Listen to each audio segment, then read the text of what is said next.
Pour ce nouveau voyage à la recherche de la clé pour vivre en harmonie avec la nature, je suis partie au Costa Rica. Ce petit pays niché entre le Panama et le Nicaragua a la réputation d'être la Suisse d'Amérique centrale. Pas d'armée, une politique stable, un taux d'alphabétisation record et surtout la plus forte concentration de biodiversité au monde. Les Costaricains ont sans doute beaucoup à m'apprendre. Mais pour l'instant, j'ai atterri à San José, la capitale. Et ici, c'est tellement dense que j'ai du mal à distinguer un bout de nature au milieu de la foule. Comment ça s'appelle? Rocotes. Merci beaucoup. Pura vida. Merci. Mais que signifie pura vida? Que du bon. Que du bon. Oui, que du bon. Bon allez, j'ai mes cocottes, quelques bananes. Je vais quitter la ville parce que c'est tout ce que j'ai trouvé comme végétation ici. Et puis on m'a vendu le Costa Rica comme un endroit super vert. Il faut que je sorte d'ici. On y va. Pura vida. Le slogan du pays en dit long sur l'état d'esprit de ses habitants. Et c'est avec cette phrase en tête que je roule vers ma première étape, à 5 heures de route de San José. 400 km et quelques cols de montagne plus tard, j'arrive dans la station touristique de Manuel Antonio.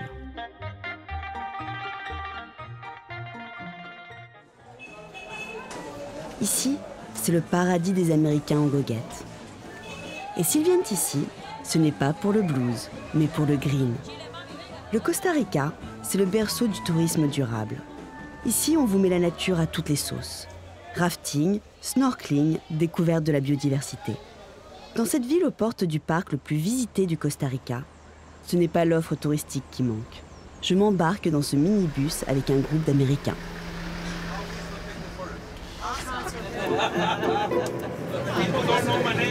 Ils ne connaissent pas mon nom, c'est Alvaro Icomia. Et le chauffeur, son nom c'est Victor. Bonjour. Donc nous disons au revoir à la bonne route. Pour comprendre un peu ce que c'est que l'écotourisme au Costa Rica, j'ai embarqué dans un petit bus pour aller faire ce qu'on appelle une canopie. En fait, c'est un accrobranche amélioré. Et c'est censé être respectueux de l'environnement. Je vais aller voir comment ça se passe, l'écotourisme. Ok, ça c'est la noix. Ça c'est le fruit. Et ça c'est l'appendice. Seulement quelques fruits. Pour votre information, le Costa Rica protège l'environnement. Près de 29% de notre terre est protégée par un règlement intérieur et par les parcs nationaux. Les corridors, Cumenal et les parcs nationaux. Les autres 60% de la terre sont protégés par des groupes privés, comme les gens de notre canopie, qui protègent l'environnement. Merci beaucoup. Me voilà parti pour faire le singe dans les arbres avec comme guide Alvaro. Il est l'un des plus anciens de la ville. Alors si je l'ai choisi, c'est pour ses connaissances plus que pour son sens de l'humour. Et la queue de cheval, je la sors? Non, j'ai des ciseaux. Le tour commence par un trek d'une demi-heure, l'occasion d'une petite balade naturaliste à travers la forêt et d'un premier contact avec la biodiversité costaricaine. Il y a un serpent là.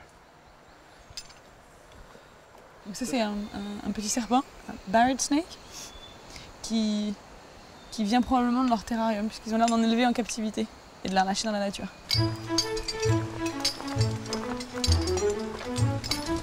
Serpents, grenouilles et même toucans, je comprends que les catalogues des agences de voyage ne font pas que mentir.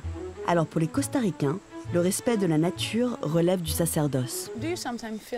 Penses-tu que tu arrives à convaincre les gens de protéger la nature quand ils viennent ici? Oui, j'aime la nature. Et mon travail en tant que citoyen costaricain est de leur dire pourquoi la nature est si importante pour nous. Parce que de nombreuses compagnies américaines sont venues au Costa Rica entre 1974 et 1981 pour abattre la forêt. Ils ont rapporté le bois aux États-Unis pour faire des maisons, des fenêtres, des portes. Le Costa Rica a perdu à peu près 30% de ses forêts en seulement 8 ans. C'est là qu'Oscar Arias gagne le prix Nobel. Il a dit qu'il fallait arrêter de donner des concessions aux entreprises américaines et commencer à protéger l'environnement. Le Costa Rica se concentre sur la protection de l'environnement depuis 30 ans. Et maintenant, nous le faisons encore plus, parce que les gens viennent ici, au Costa Rica, pour voir la nature. Ils viennent voir les baleines, les volcans, faire du rafting dans les rapides, faire de la canopie. Et parce que maintenant nous avons beaucoup de touristes et de clients qui viennent au Costa Rica voir la nature, nous savons que la chose la plus maligne à faire est de la protéger.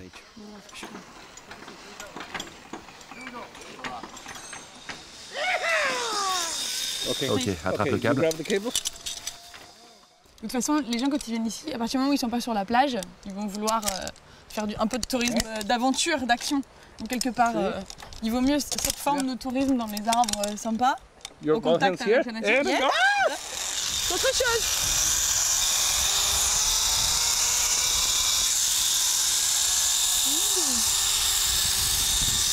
Sans les mains. J'arrive! Tu vois l'opération de derrière comme n'importe quel client. Ces pièces de bois qui tiennent les câbles ici permettent à l'arbre de continuer de grandir et lui évitent de souffrir. La canopie s'intègre parfaitement dans la cime des arbres. Mais qui dit cime, dit léger vertige.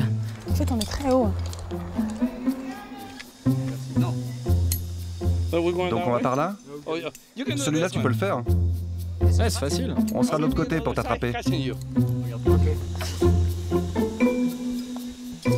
Franchement, je crois pas. J'y vais pas. Non, ok, alors. Mais si. Je sais pas.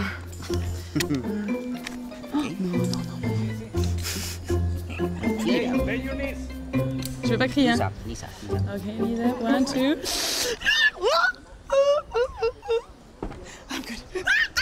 Donne-moi ta main. Donne-moi ta main. Yes, please! Oh no! You did it on Vous l'avez fait exprès.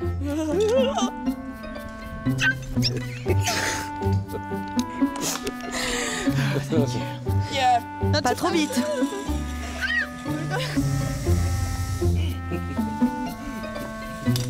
Ay, qué terrible cuesta. Enfin, les pieds sur terre, à la racine des arbres, qui font le bonheur des touristes et le salaire d'Alvaro. Alors ici, la nature est choyée. Ce que l'entreprise a établi ici, sur cette terre, il y a presque 15 ans, ils ont vu qu'à cet endroit, ici du côté gauche, il y avait de la terre pour le pâturage. Le pâturage, ok. Donc au moment où le propriétaire de la canopie a décidé de reforester, il a implanté un système ici pour nourrir les singes, les limaces et de nombreuses choses. On protège la forêt et on fait du business. Mais c'est une bonne idée. Gracias. Mucha suerte. Ciao. Malgré un défilé continuel de touristes, Alvaro semble me promettre le mariage impossible entre environnement et commerce. En plus de vendre son adrénaline verte, la canopie reverse un pourcentage de ses bénéfices à un regroupement d'entrepreneurs responsables, la Monotiti Alliance. Ici, ce qui s'est passé, c'est que les sites touristiques naturels étaient de plus en plus détériorés. Et parti de ce constat, en fait, les gens se sont dit on va protéger la zone, on va créer une sorte d'association qui s'appelle une alliance ici, entre ces personnes qui vivent du tourisme et ce qu'on appelle maintenant l'écotourisme, pour protéger toute cette zone. Et ce qui est fabuleux, c'est qu'ils ont profité de se mettre ensemble pour créer un vrai projet corridor biologique. Le corridor biologique, ça consiste à créer un lien entre deux zones protégées. Ici, le parc Manuel Antonio et la montagne Nara. Les routes, les hôtels et même les clôtures de jardins ont coupé les zones de passage indispensables pour la survie des animaux. Il y avait urgence à recréer un lien végétal en replantant des arbres. Et ça, c'est le travail de Juan Pablo, le gérant de la Monotiti Alliance. Alors, de quoi a-t-on besoin? Eh bien, de prendre notre pelle et bien entendu, les arbres que nous allons planter aujourd'hui. Ok, c'est parti. Ce que j'aimerais, c'est vous montrer en quoi consiste notre travail de restauration de l'habitat à travers la reforestation dans le corridor biologique de Rio Naranjo. Et si c'est possible, et que nous avons la chance sur le chemin de trouver une troupe de Monotiti, c'est l'un des grands objectifs de notre travail. Le Monotiti, ou saïmiri d'Amérique centrale, est la mascotte du Costa Rica. Un petit singe écureuil que l'on ne trouve qu'ici. Mais il n'est pas si facile à observer, même pour Juan Pablo et ses indiques. Comment allez-vous? Bien? Cherchez toujours les singes? Vous les avez pas vus? Non. Ah, ces salopards. Bon, je vous laisse. Vous ne vous baladez pas avec un téléphone? Dommage, hein? Bon, à plus tard. À plus tard. C'est un des travailleurs qui nous aide à la reforestation. Il y a des singes.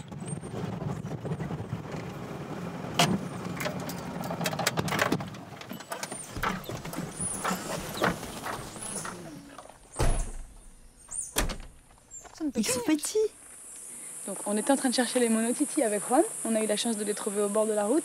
Et là, ils sont tous en train de passer de l'autre côté, dans la palmeraie, en empruntant ce bel arbre.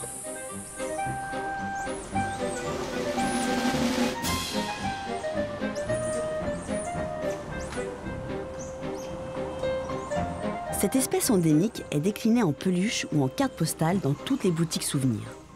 Et pourtant, ils sont en danger d'extinction.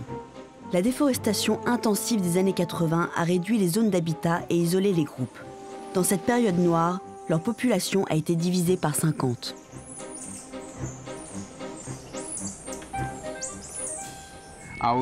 Là, on est par ici, tu vois. Et il y a une troupe de monotitis identifiés. Donc ça veut dire que nous sommes dans une zone de passage de singes. Souvent les singes utilisent les câbles électriques, tu vois. Ils utilisent les câbles électriques pour passer. Quand ils utilisent les câbles de téléphone, il n'y a pas de problème d'électrocution. Mais parfois, quand ils marchent sur les câbles de téléphone, ils croisent ceux qui sont électriques et ça provoque des accidents. Un grand nombre en meurt. Dans le cadre de la connexion des aires de forêt, ils peuvent aussi utiliser parfois des méthodes naturelles, comme les branches des arbres qui se croisent.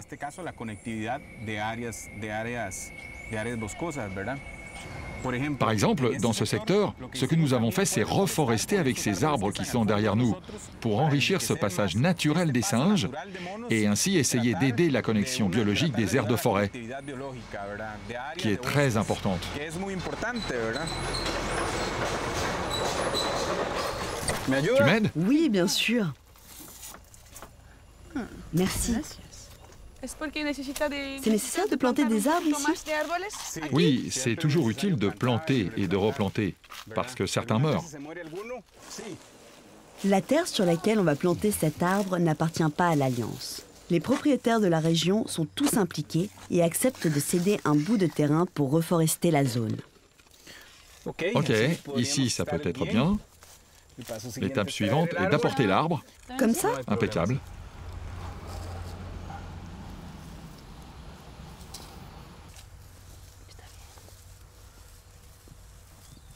On est bien loin des zones touristiques. Et pourtant, l'arbre que l'on plante aujourd'hui en est la conséquence directe. Tu penses que le tourisme a un effet positif sur la vie au Costa Rica et sur la nature? Bon, dans le cas du corridor biologique, je crois que c'est le plus grand facteur positif. Les ressources que nous utilisons pour le projet de reforestation et d'éducation environnementale sont des produits du tourisme. On lui dit bonne chance? Bonne chance, oui. Alors bonne chance, l'arbre. Et surtout, merci les touristes. Leur argent a permis de replanter 50 000 arbres dans le corridor. C'est colossal. Mais créer une forêt ne se fait pas en un jour. Alors la première cause de mortalité du monotiti reste l'électrocution.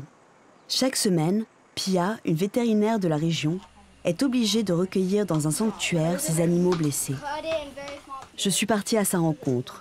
Ce jour-là, elle est aidée dans sa tâche par un groupe d'enfants volontaires. On va en donner quelques morceaux au Ouistiti. Au Ouistiti? Oui, on va d'abord au Ouistiti. Dans ces cages, je trouve des singes qui ne peuvent retourner à la vie sauvage, incapables de se nourrir seuls. On lui a déposé quelques jours plus tôt un monotiti électrocuté. Pia doit le soigner au plus vite. En tant que vétérinaire, je lui propose mon aide. Celui-ci s'est électrocuté? Oui, ça y ressemble. Jeudi, je crois. Là, il est sous sédatif.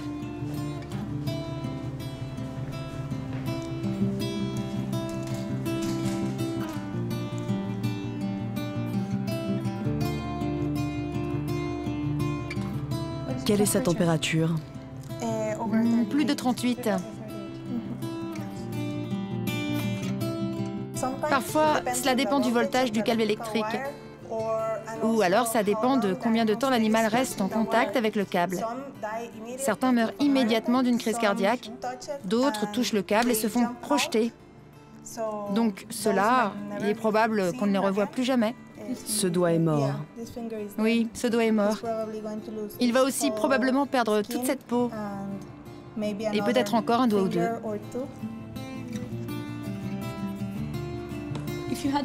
S'il fallait couper la queue, penses-tu qu'il pourrait être relâché dans la nature? Ça dépend de combien on coupe la queue. On va juste raser la queue pour bien voir ce qu'on appelle le sillon disjoncteur, l'endroit où la vie va s'arrêter.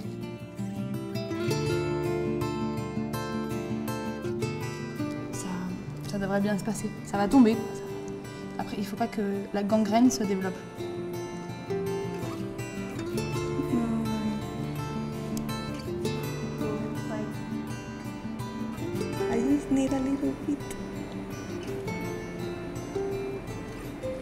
Bon, je pense qu'on a fini avec lui, donc on va le laisser se réveiller de l'anesthésie. Tu penses qu'il va aller mieux? Je pense qu'il ne va pas mourir. Je pense qu'il peut assez bien récupérer, même s'il perd ses doigts. Regarde, il se réveille. Et un morceau de queue aussi. Oui, même sans, il peut survivre dans la nature. On cherchera sa troupe et il pourra repartir. Très bien. C'est génial. Merci. Il faut que j'y aille, merci. Le singe est tiré d'affaire. Mais le problème n'est pas résolu pour autant. Je repars avec les jeunes volontaires. Le Titi électrocuté a été retrouvé dans une zone où les singes n'ont pas d'autre moyen pour traverser les routes que d'emprunter les lignes électriques. Mais ces enfants ont trouvé une solution triviale, un pont de singes. Donc là, nous allons juste attacher la corde d'un côté à l'autre. On va mettre un pont. Et après, on va vérifier les autres ponts pour voir s'ils sont bien tendus, ainsi que leur état. J'espère qu'elle sera assez haute. Savez-vous combien de singes écureuils il y a ici? Plus de 3000. Je croyais qu'il n'y en avait que 1000. Non, non, ça c'était avant. Mais maintenant, une des principales raisons de la croissance de la population, c'est grâce aux cordes bleues. Maintenant, il n'y en a plus de 3000. Très bien, très bien. Vous faites un excellent travail. Les enfants, tenez l'échelle. Je ne veux pas mourir.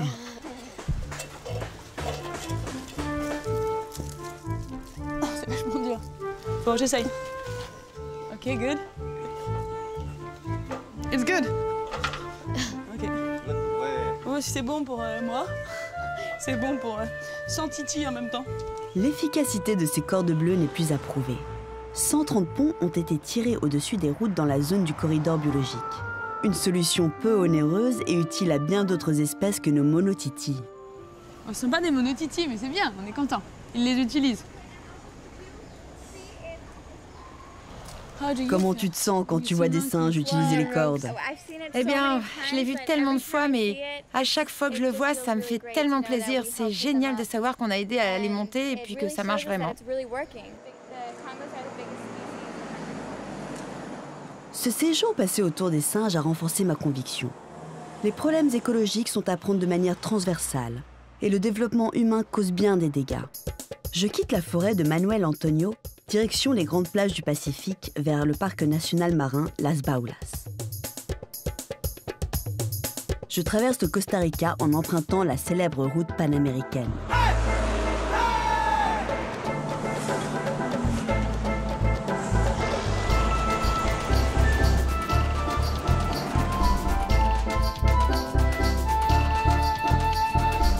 Le décor change, mais pas les problèmes. Sur ces plages, les tortues viennent tous les ans pondre leurs œufs. L'endroit est magique.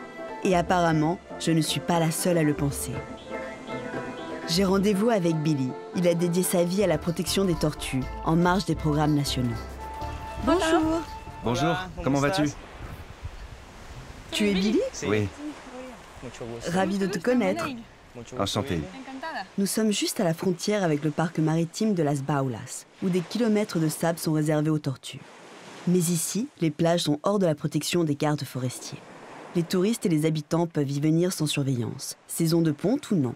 Pourtant, les tortues ne font pas la différence entre la plage dont on limite l'accès et sa voisine en libre excès. Toutes les tortues sont en danger? En danger d'extinction? Oui. Oui. À cause du saccage des œufs, de la pêche illégale qui tue les tortues au large, de tout ça. Depuis 20 ans, la population mondiale a baissé de 80%.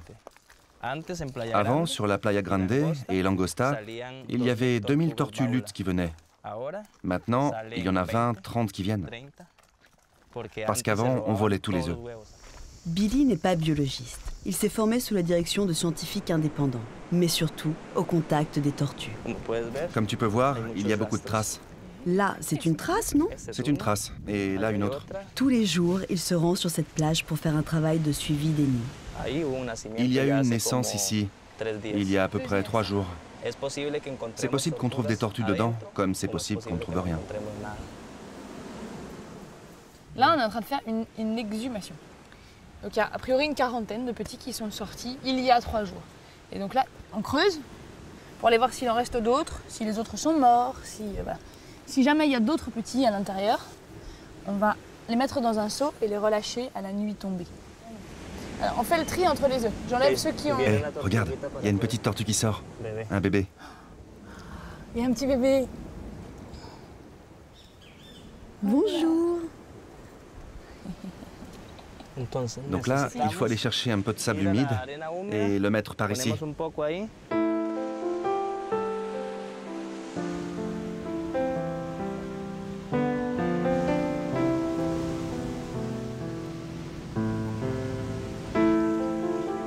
Un peu plus, non? Non, c'est bien. C'est bien? Il faut juste jeter l'eau. C'est excellent pour mon karma d'avoir sauvé une petite tortue. Ce n'est pas un problème que tu passes autant de temps à l'extérieur du parc national? Quand je vais chez moi? Oui. Parce que les gens qui volent les œufs sont mes amis ou étaient mes amis à un moment. Donc quand je rentre au village, ils me pointent du doigt. C'est toi qui... C'est toi. C'est toi celui qui nous empêche de voler les œufs. Bref, ils me traitent mal. Et ça arrive aussi avec certains guides qui amènent des touristes sur cette plage, parce que je dois contrôler que les touristes ne prennent pas de photos, qu'ils ne s'approchent pas de trop près des tortues, que réellement le touriste respecte la tortue. Les gens de ton village qui travaillent, qui essayent de travailler avec les tortues, de faire du tourisme, ils savent ce qu'est le tourisme durable? Certains, oui. Parce que ce sont des guides certifiés. Ce sont des guides qui ont étudié pour travailler avec les tortues, qui savent comment travailler avec les tortues. Mais il y en a d'autres qui le font surtout pour le commerce, pour l'argent. Et donc les tortues importent peu. Ce qui leur importe, c'est que le touriste vienne, qu'il voit les tortues et qu'il reparte heureux, et que lui gagne son argent. Ils s'en fichent des tortues. Les louanges de l'écotourisme que l'on me chante depuis le début de mon séjour commencent à sonner faux. Pour preuve, les traces des tortues, malgré les panneaux d'interdiction, se confondent parmi les traces de quads. Le soleil se couche sur la plage et le balai des tortues commence. Mais avant d'entamer le travail de la nuit, il faut d'abord terminer celui de la journée. Alors, on va relâcher la petite tortue. On est assez loin de l'eau parce qu'il faut qu'elle fasse son petit trajet toute seule. Ok? Prête? Prêt? Si tu regardes bien, elle est en train de s'orienter. Elle lève la tête pour écouter la mer, elle s'oriente.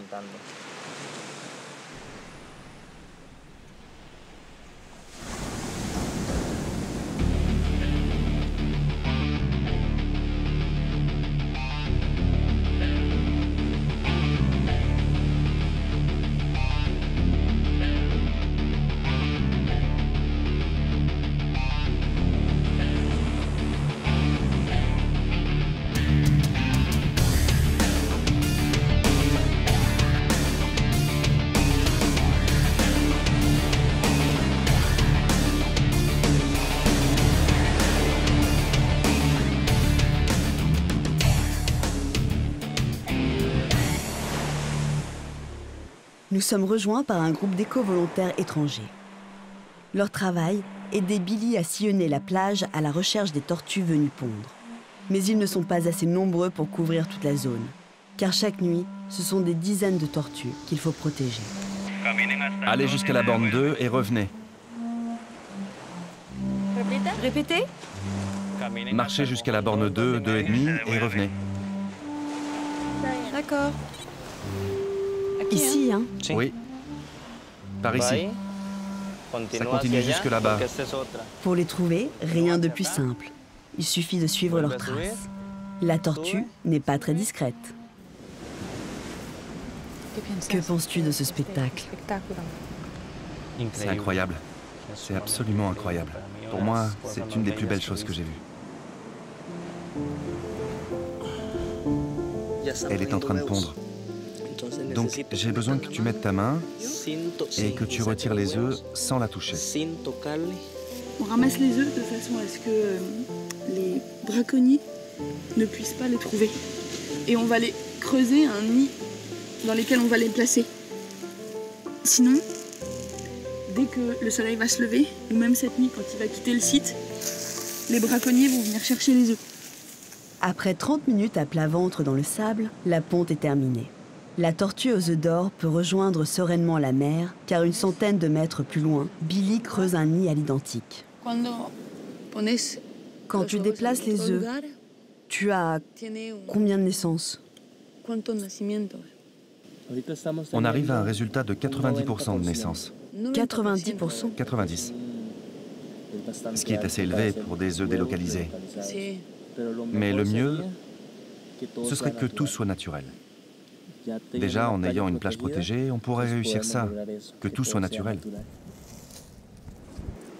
Il faut bien que je les pose au fond. Le dernier. C'est le dernier, hein? 73. Là, c'est comme une chasse au trésor. Il a pris l'angle du nid par rapport à leur poteau de référence, la distance par rapport aux arbres.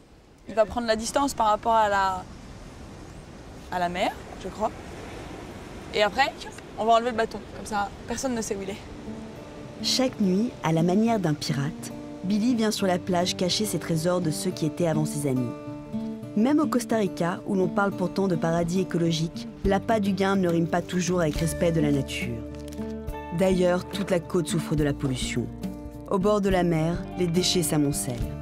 Un concours de la plage la plus propre a même été lancé pour tenter de sensibiliser les populations.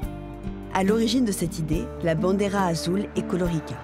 Je prends la direction de la vallée centrale, où se concentre 80% de la population. Je dois y rencontrer les membres de cette organisation qui lutte contre la pollution des eaux.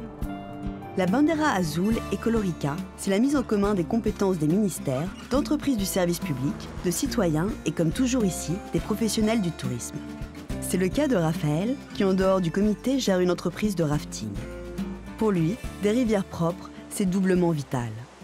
On ne peut pas dissocier aujourd'hui l'écologie, du tourisme, de la santé, de l'éducation. Et donc on va descendre la rivière et voir au fil de l'eau tout ce qui peut se passer en traversation de Rossé notamment. Un de leurs travaux est de réaliser un suivi de la qualité des eaux de l'amont jusqu'à l'aval. Alors logiquement, c'est un employé de la compagnie des eaux qui s'en charge. Et ici, la norme dit que ça ne doit pas être supérieur à 5. Inférieur ou égal à 5. Ok, donc maintenant l'eau est très propre, la conductivité est basse. Plus l'eau se salit, plus il y a de bactéries, plus la conductivité augmente. Donc, comme il disait, il s'agit de la personnalité de la rivière. À sa source, l'eau est limpide. C'est d'ailleurs à cet endroit qu'elle est extraite pour abreuver les villes. Nous descendons la rivière et nous traversons un village. Là, Raphaël nous arrête. On a juste fait 4 km, traversé un village, il y a une usine de torréfaction de café. Et donc là, voilà, c'est la communauté locale, tous les gens qui font partie de Bandera Azul qui viennent en fait nettoyer. Il y a une usine de torréfaction de café qui fonctionne en novembre, décembre, janvier. Ça sent très mauvais. Ça se voit dans l'eau? L'eau, tu sais, elle est marron ou quelque chose? Oui, c'est très mauvais de se baigner, surtout si tu as une coupure sur la peau ou quoi que ce soit. C'est pour ça qu'il faut porter des gants pour ramasser les ordures, tu vois, parce qu'ici, il y a plus de bactéries maintenant. Allez.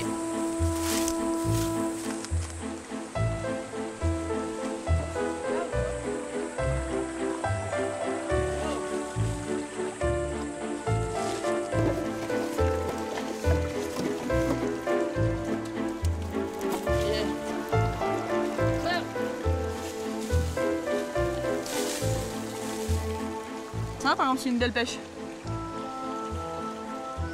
Un mélange de plastique, de tissu.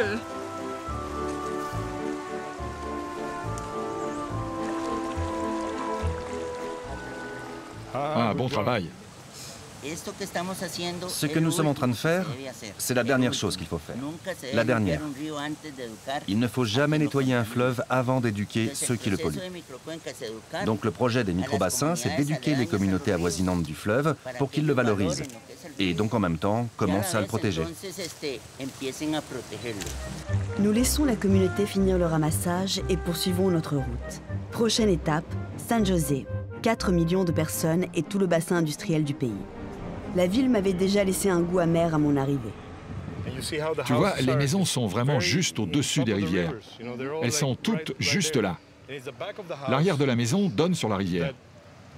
Ce serait une rivière superbe si elle était propre.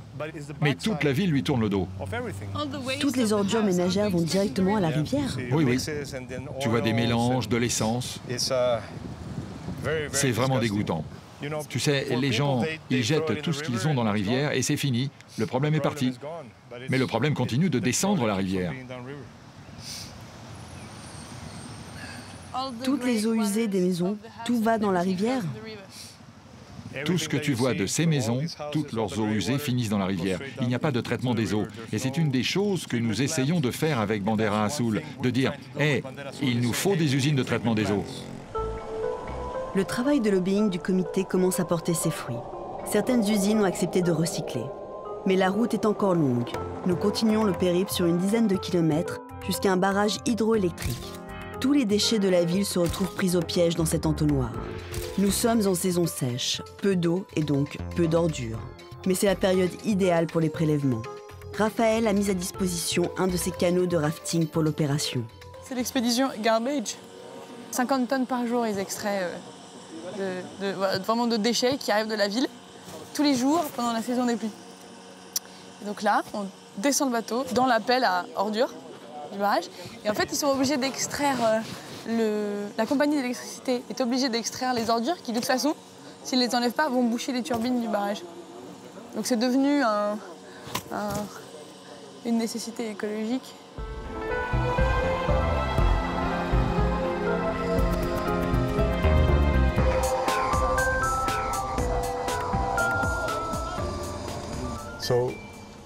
Donc nous avons la rivière Uruca par ici et la rivière Bidia là. Celle-ci vient de la vallée centrale de San José. On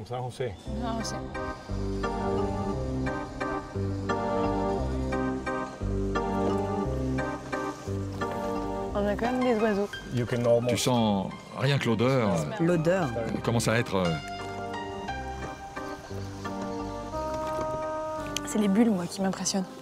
Ça fait un peu chaudron. On sent que ça mijote en dessous, quoi. Parce qu'au fond de l'eau, il y a une bonne couche de matière organique, pour être poli, en décomposition. Il n'y a pas de station d'épuration. Donc ça descend la rivière et puis ça s'arrête ici. Donc il ne faut pas tomber à l'eau. Le Costa Rica a été un leader dans la création des parcs nationaux, dans la conservation. La conservation privée est très importante. Nous avons de nombreuses forêts nationales, de nombreux parcs nationaux. Mais personne ne s'occupe de tout ce qu'il y a à l'extérieur et autour. Donc oui, c'est triste. En ce moment, on espère réveiller la conscience du gouvernement. Je suis un peu déçue. Oui.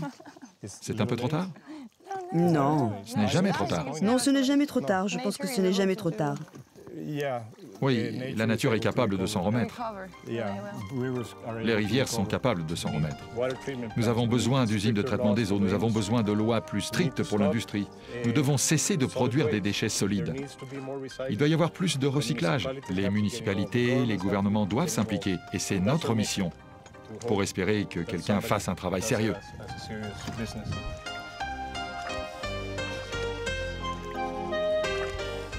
Si je veux me baigner ici? Non, non. Non. Je vais mourir? Oui, c'est possible. Quelle était la conductivité ce matin? 215. 215. C'est pour les eaux claires. 365, c'est pour les eaux plus troubles. Oui, c'est un peu plus. Raphaël, merci beaucoup.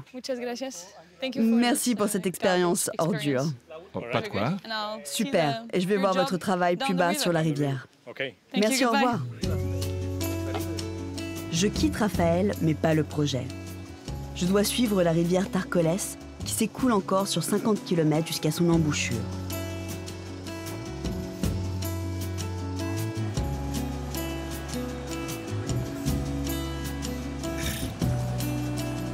Pollution ou non, ici aussi, c'est baignade interdite.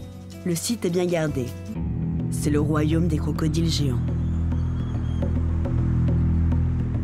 Hola, señor. Bonjour monsieur. Bonjour. Ça va? Comment ça va? Je m'appelle Mana. Manrique Bonilla, pour vous servir. Où va-t-on? Nous allons naviguer sur le fleuve Tarcolès. Manrique est membre de la Bandera Azul et Colorica et dirige un club de vacances local. Il m'embarque sur un bateau de balade qui emmène les touristes voir les crocos.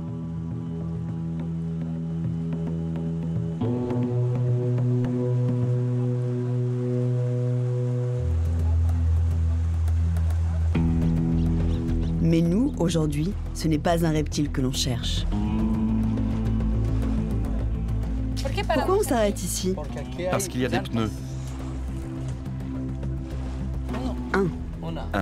Mais plus loin, tu vas en voir beaucoup plus. Beaucoup plus. Beaucoup? Et des ordures.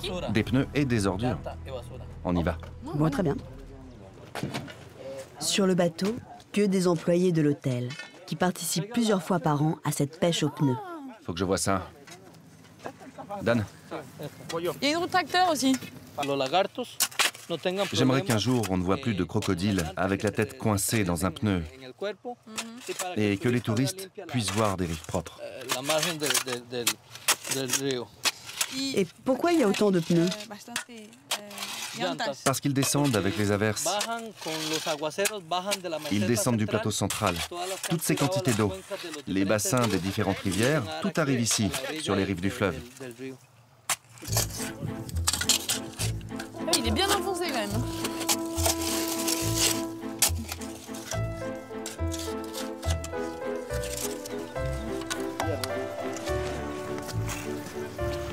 Ça roule un pneu. Ils ont cherché 3 minutes, on a un pneu de tracteur, un petit. 1, 2, 3, 4, 5, 6, 7, 8. Le Rio Tarcolès, c'est le tout à l'égout d'une bonne partie du Costa Rica. Une benne à ordures redoutablement efficace. J'ai le sentiment que c'est un travail sans fin. Des pneus, il y en a dans chaque bosquet.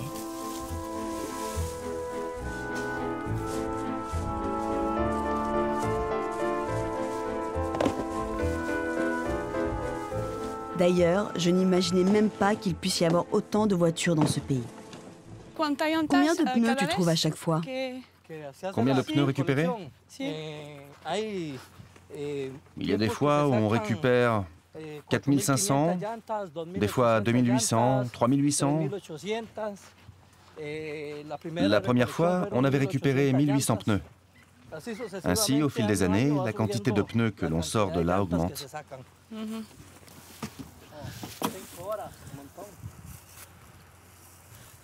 Tu penses que le gouvernement, le ministère de l'Environnement, ne prend pas toutes ses responsabilités dans tout ça? Le ministère de l'Environnement prend très peu ses responsabilités. Ce sont seulement des entreprises impliquées dans la défense de l'environnement qui, du coup, s'engagent à enlever ces pneus. Mais ils ne reçoivent pas d'argent? Le gouvernement ne paie pas un peu? Tout se fait par amour. Amour de l'environnement, amour de la nature, amour des crocodiles, pour ne pas qu'ils s'étouffent avec des pneus.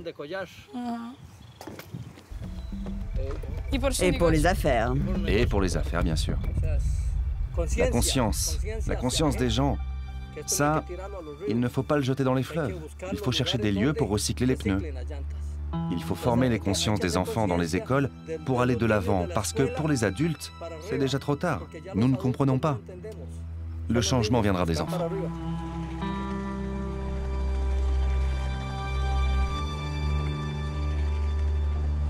L'éducation ou enseigner aux enfants comment ne pas reproduire nos erreurs pour fonder une société plus harmonieuse.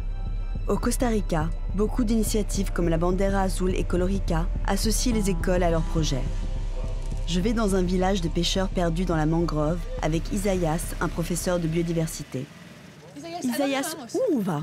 Nous allons à l'école El Cocal, qui est l'une des 3 écoles où se déroule le programme d'éducation environnementale. Bonjour! Bonjour. Comment allez-vous? Bien, professeur, et vous? Alors nous allons parler de la biodiversité dans le corridor biologique de Rio Naranjo. Dites-moi donc, comment s'appelle ce petit singe que nous avons là? Le mono? Ok, le monotiti est une espèce extrêmement importante car c'est une espèce endémique de la région et qui est en danger d'extinction. Ils ont moins de 10 ans, enfin autour de 10 ans. Ils utilisent un vocabulaire bien spécifique. Ils savent ce que veulent dire le corridor biologique, l'espèce endémique, la biodiversité. Ils sont super bons. Merci. Oh, c'est un bingo de la biodiversité. On va se concentrer un peu là. Bien, toutes les espèces que vous avez là dans ce bingo sont des espèces que l'on trouve à l'intérieur du corridor biologique Rio Naranjo. Elles font partie de la biodiversité du corridor biologique Rio Naranjo, d'accord? On va jouer. Le pélican! Voyons voir. Le pélican à la 1, à la 2. L'arbre de mangrove. L'arbre de mangrove. Le crocodile, ok. La tarentule. La tarentule, c'est ça. Allez, on continue. La tortue olivâtre. Elle est en voie de disparition. Nous l'avons vue il y a un moment. Comment s'appelle la mascotte du corridor biologique? Je ne vous entends pas. Le monotiti. Ok. On continue ou on arrête? Ok. Le serpent boa. Bingo. Moi, je suis le deuxième. Le deuxième. Oui, c'est moi le deuxième. Oui, t'es le deuxième. Bah alors, j'ai droit à un prix aussi. Ah.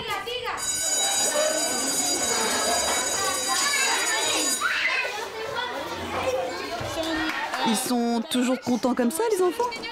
Oui, en général, oui. C'est un peu différent des classes traditionnelles. Turbulent, mais savant. Même dans un petit village, le niveau de conscience environnementale est bien plus élevé que le standard français. Est-ce que tu vois des enfants jeter du plastique par terre ici? Oui, on peut encore voir ça. Certains, pas seulement des enfants, des adultes aussi, jettent comme ça leurs déchets dans la rue. Mais moi, je crois que c'est ça l'important, créer ce processus où l'on éduque l'enfant et l'adulte à la conservation et à la protection de l'environnement et de la nature. Cette sensibilisation à l'environnement n'est qu'une partie du projet de ce village. Ils ont choisi de jouer jusqu'au bout la carte de la pêche responsable. Ah, bonjour. C'est toi, Reynald? Bonjour. Alors on va pêcher? Oui, bien sûr qu'on va pêcher. Très bien. Reynald, c'est le président de l'association des pêcheurs du village. Il a accepté de me prendre sur son bateau pour me montrer son travail.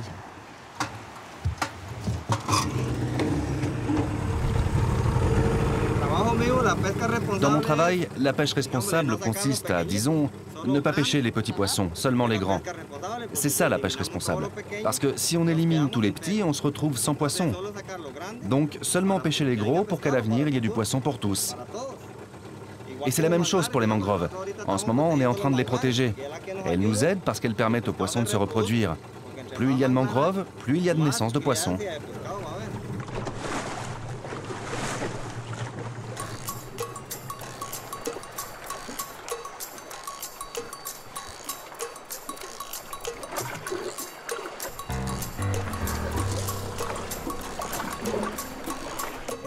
Ça, c'est de la pêche par pure chance.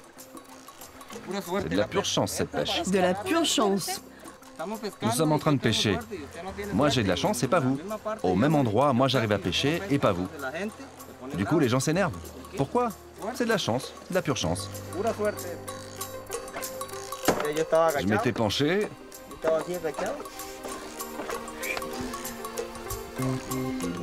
Fais attention à tes cheveux et à ta tête.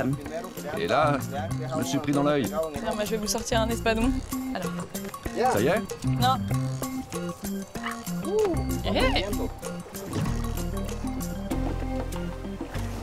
Ce qui se passe, c'est qu'il n'y a pas beaucoup de poissons ici. Les gens n'arrivent pas à vendre de poissons. Selon Reynald, s'il n'y a plus de poissons, la raison est à chercher du côté de la mangrove. Elle a beaucoup rétréci. Il y a quelques années encore, la présence d'entreprises industrielles et l'ignorance des communautés locales a occasionné des pratiques désastreuses. Ce sont les pêcheurs. Et ça, c'est ce que je ne dois pas faire. La plupart des gens font la même chose qu'eux. Ils coupent la mangrove. Ils coupent la mangrove. Quand nous sommes arrivés, moi je suis arrivé ici il y a 20 ans. Mais il y avait encore des gens qui coupaient la mangrove pour le charbon. C'est vraiment dommage tout ça. Et tu peux m'expliquer à quoi sert la mangrove? La mangrove sert de lieu de naissance et de vie à des petits poissons et des crabes. Elle sert aussi à fabriquer de l'oxygène et beaucoup d'autres choses. Il y a beaucoup d'animaux qui y vivent. Pour eux, la mangrove, c'est leur vie. Pour eux et pour nous aussi. Il faut les protéger. Ça fait 4 ans maintenant que nous protégeons ces mangroves. Avant, moi, je voyais un arbre de la mangrove et j'y pensais même pas. Je ne plantais pas, je ne protégeais pas non plus. Je ne faisais que les voir. La prise de conscience de Reynald est le fruit d'un travail d'éducation mené auprès des pêcheurs et toute la communauté a pris en main un projet de protection de la mangrove. Pour accélérer sa régénération, ils ont créé une pépinière. Tu vois, on prend toujours la terre d'ici, la petite racine. On la prend là, on fait un petit trou et on plante là. C'est une pépinière? Oui, c'est ma pépinière. Bonjour monsieur, comment ça va? Bonjour, comment ça va? Ça va? Je vous présente Abenesser. Il fait partie de la fondation et il travaille avec nous dans ce projet de mangrove. Donc, le concept, c'est de donner toutes les chances à ces plantules d'arriver à l'âge adulte. Exactement. C'est que les arbres de mangrove essaiment dans des endroits qui ne sont pas propices. Donc l'idée est de bien s'occuper de cette plantule. Ensuite, nous la mettrons dans un lieu dont nous prendrons soin, afin de faire de la reforestation.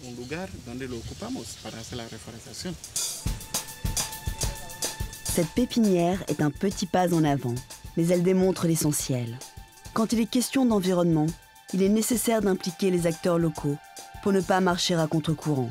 Nous profitons de la marée montante pour retenter notre chance à la pêche, mais dans la mangrove cette fois.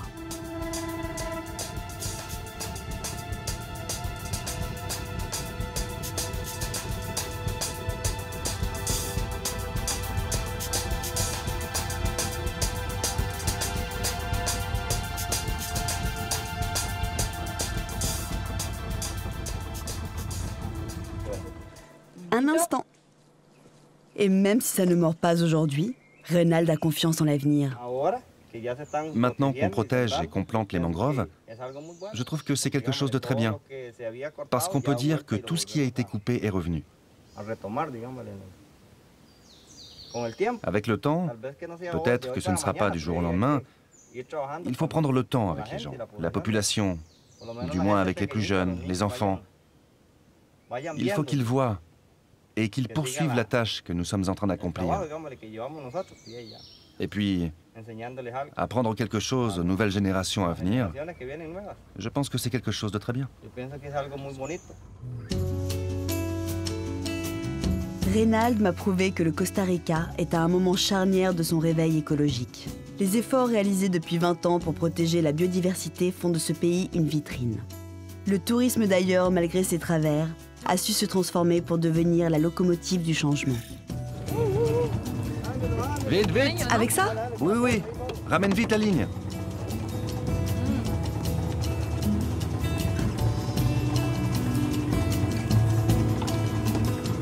Je t'ai dit que t'allais réussir de l'autre côté de la mangrove. Allez à bord. J'ai croisé ici des hommes et des femmes qui avaient envie de trouver des solutions communes aux problèmes posés par notre époque.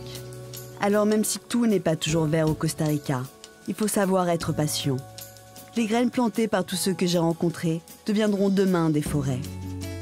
Et la génération à venir saura mieux que nous comment construire sa vie en harmonie avec la nature.